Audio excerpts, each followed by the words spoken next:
NSD time, यहाँ खबरों का सिलसिला कभी रुकता नहीं। मैं शिवानी शाह हाजिर हूँ आपके सामने आज की इस खबर के साथ। बलिया में 15 उत्तर प्रदेशीय प्राथमिक शिक्षक संघ के आह्वान पर मंगलवार को 21 सूत्रीय मांगों के समर्थन में स्थानीय बीआरसी 15 खेजुरी पर शिक्षकों ने एक दिवसीय सांकेतिक धरना के माध्यम से सरकार की नीतियों के खिलाफ मोर्चा खोला है।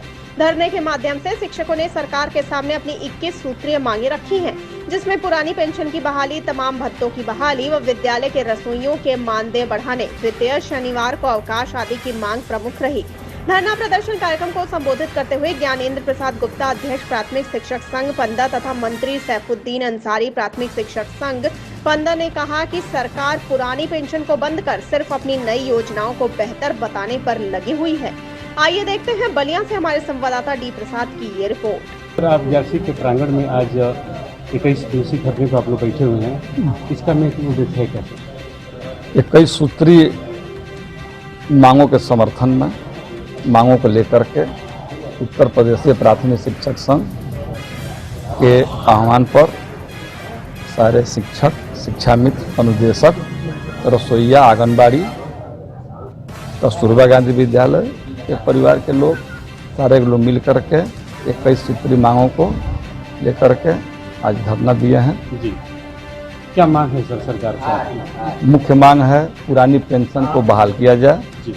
दूसरा मांग है शिक्षा मित्रों को अध्यापक की भांति जो है न नियुक्ति प्रदान किया जाए, जो उनका संयोजन हुआ था उसको, जो संयोजन निरस्त हुआ था उसको रद्द किया जाए और पुनः अध्यापक के पद पर नियुक्त किया जाए। क्या लगता है कि आपकी मांगों को सरकार सुनेगी? जब तक हम लोगों की मांगों को सरकार सुन नहीं लेगी तब तक हम लोगों का धरना जारी रहेगा। जी। धरना को स्थगित करने का सवाल ही नहीं उठता है। जी सर, भविष्य में योजनाएं क्या हैं आपके पास? भविष्य में अगर रणनीति अपनी अगर सरकार नहीं सुनती फिर अगला इस प्रयोजन में आप लोग अगला कदम क्या उठाएंगे सर? ऐसा है कि ब्लॉक स्तरीय कार्यक्रम हुआ है, इसके बाद जनपद स्तर पर कार्यक्रम होगा, जनपद स्तर के बाद प्रदेश स्तर पर कार्यक्रम होगा। यदि उसके बाद भी नहीं माना जा रहा है तो हम लोग राष्ट्रीय स्तर पर राष्ट्रीय प्रतिनिधियों से अपने बात करेंगे। यदि उसके बाद भी नहीं माना जाएगा तो हम लोग अपने विश्व स्तर के जो प्राथमिक शिक्षक संघ है उसके प्रतिनिधियों से बात करेंगे और मांग को मानवा कर ही रहेंगे। जगह जगह के सभी विद्यालयों से चूँकि बहनें आई हुई हैं, चूँकि अध्यापक लोग आए हुए हैं, इनको लोगों से क्या अपील होगा, क्या कुछ कहना चाहेंगे इनको लोगों, क्या संदेश होगा आपके द्वारा, क्या कुछ कहना चाहेंगे लोगों से, अपील क्या करेंगे जो कि संगठन की मजबूती से लड़ा जाए सरकार के प्रति? इन लोगों से अपील क्या होगा सर? नहीं, इन लोगों से अपील यही है, एकता में बल है, बिना एकता का आज तक कुछ मिला नहीं है। समाज और संगठन को एकता की आवश्यकता है, बिना एकता के बल पर आज तक किसी को कुछ हासिल नहीं हुआ है। मेरा इन लोगों से, सभी लोगों से, सभी समस्त रसोइया, शिक्षा मित्र, शिक्षक, अनुदेशक, जितने पैरा टीचर्स हैं, सबसे मेरा यह अनुरोध है, निवेदन है कि एक रहें। एक जब तक हम लोग नहीं होंगे हमारी बात को कोई सुनने वाला नहीं है, क्योंकि ये हठबाजी का सरकार जो है हमारी बातों को सुन नहीं रही है और इसमा जैसे कानून लगा करके कर्मचारी और शिक्षकों के मुंह पर ताला लगा दिया है, जो लोकतंत्र के ऊपर कुठाराघात हमला है। जी, बात करने के लिए बहुत बहुत धन्यवाद सर, आपको बहुत बहुत धन्यवाद। मंत्री जी कहाँ हैं? मंत्री जी, ये चेहरा आपका बुलंद नहीं है, बोल नहीं रहे जी। मैं सैफुद्दीन अंसारी, मंत्री उत्तर प्रदेशीय प्राथमिक शिक्षक संघ इकाई 15। सर, संगठन के मंत्री हैं, इस वक्त में क्या कुछ आज कहना चाहेंगे आप? मैं संगठन का एक सच्चा सिपाही हूँ। संगठन के जो भी निर्देश प्राप्त होते हैं उसका अक्षरशः पालन करता हूँ। अपने शिक्षक साथियों की जो भी समस्याएं होती हैं उसको लेकर के मैं हमेशा जागरूक रहता हूँ, उसको करने कराने के पक्ष में रहता हूँ। संगठन में भविष्य में योजनाएं आपके पास क्या है? भविष्य में क्योंकि छोटी इकाई स्तर के हम लोग हैं, जो भी निर्णय संगठनात्मक निर्णय आता है वो प्रदेश से आता है। हमारे प्रदेश अध्यक्ष डॉक्टर दिनेश चंद्र शर्मा हैं, उनका निर्देश प्राप्त होता है, वो जिले तक आता है, जिले से फिर ब्लॉक तक आता है। इसके निर्देशन में हम लोग अपना काम करते हैं। ये चैनल बना हुआ है। चलिए, बात करने के लिए बहुत बहुत धन्यवाद। ये ग्रुप फोटो हो गया सबका, इनका भी यहाँ लीजिए। आपका परिचय जानना चाहेंगे? मैं शारदा यादव, 15 ब्लॉक से प्राथमिक विद्यालय दोहरा की प्रधानाध्यापिका। एक महिला है, चूंकि आप लोग आज संगठन का ये कार्यक्रम चला जाए कृषि मांगों को लेकर के, क्या आपकी सोच है, इस पर क्या कुछ कहना चाहेंगे आप?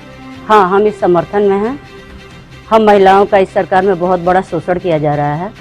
हम हिंदी मीडियम से पढ़े हुए, हम जिस पद पे आए हुए हैं, हमें किसी तरह का प्रशिक्षण नहीं देते हुए हमें कंप्यूटर पर ऑनलाइन काम लिया जाता है और ऊपर से अधिकारियों की धमकियां आती हैं। एक महिला होते हुए समाज में हमें महिला का नाम दिया जा रहा है, बेटी बचाओ बेटी पढ़ाओ, लेकिन क्या हमें तो फूंकने की तैयारी की जा रही है, कर भी दिया गया है। इससे हम संतुष्ट नहीं हैं। हर वक्त नौकरी करते हुए भी, अपना समय देते हुए भी मानसिक शोषण होता है।